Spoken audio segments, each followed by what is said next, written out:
آج کی ویڈیو میں ہم آپ کو بتائیں گے کہ اللہ کی راہ میں دینے کی کیا فضیلت ہے۔ وہ آدمی کس طرح اللہ کی راہ میں دیتا تھا اور کس طرح اللہ اس کی مدد کرتے تھے۔ اس لیے ویڈیو کو اینڈ تک ضرور دیکھنا، اور نئے آنے والے دوستوں سے اپیل ہے کہ چینل کو سبسکرائب ضرور کر دینا تاکہ اس طرح کی ویڈیو آپ کو ملتی رہے۔ ایک شخص اپنی پیداوار کے 3 حصے کرتا تھا۔ ایک حصہ اپنے کھانے اور بال بچوں کے کھانے کے لیے، ایک اللہ کی راہ میں خرچ کرنے کے لیے نکالتا، اور ایک حصہ اپنے باغ کی دیکھ بھال کے لیے رکھتا۔ وہ ہمیشہ ایسا ہی کیا کرتا تھا، اس لیے اس کے کھیت میں اللہ تعالیٰ کی طرف سے بڑی برکت ہوتی اور اس کی کھیتی ہمیشہ سرسبز رہتی۔ اگر کبھی اس کے باغ کو سیراب کرنے کے لیے پانی نہ رہتا تو بادل کہیں اور برستے اور پانی ندی نالوں سے ہو کر اس کے یہاں آ جاتا۔ ایک مرتبہ کا واقعہ ہے، ایک آدمی جنگل میں سے جا رہا تھا۔ اچانک اس کے کان میں آواز آئی کہ کوئی آدمی بادلوں سے کہہ رہا تھا کہ جاؤ اور فلاں کے باغ کو سیراب کر دو۔ بادلوں کو حکم دینے والے شخص نے باغ کے مالک کا نام بھی لیا، چنانچہ وہ بادل وہاں سے ہٹ کر ایک پتھریلی زمین پر خوب موسلا دھار بارش برسائی اور پانی بہہ کر ایک نہر میں جا پہنچا۔ وہ نہر اس آدمی کے باغ میں آتی تھی۔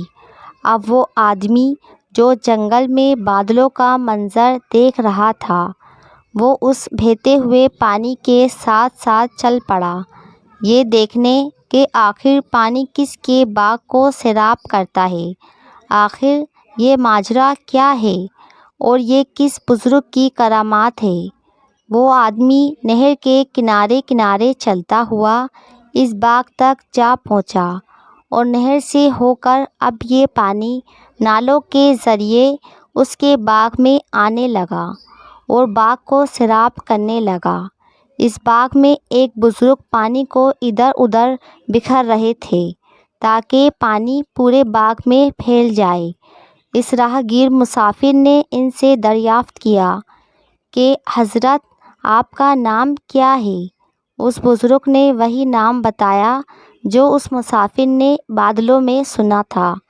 بزرگ نے پوچھا، یہ بھائی، آپ میرا نام کیوں دریافت کر رہے ہیں؟ کہ آپ کو مجھ سے کوئی کام ہے؟ اس مسافر نے بتایا کہ میں جنگل سے گزر رہا تھا، وہاں میں نے ایک عجیب منظر دیکھا کہ کوئی آدمی بادلوں سے کہہ رہا تھا کہ وہ آپ کے باغ کو جا کر سیراب کر دے۔ اس آدمی نے آپ کا نام بتایا تھا۔ وہ بادل کہیں اور برسا، لیکن نہر کے ذریعے پانی آپ کے باغ میں آ پہنچا۔ یہ عجیب و غریب منظر دیکھ کر اس کی حقیقت جاننے کے لیے اس بہتے ہوئے پانی کے ساتھ ساتھ چلتا آیا کہ دیکھوں کہ وہ کیسے بزرگ ہیں جن پر یہ خاص نظر رحمت ہے۔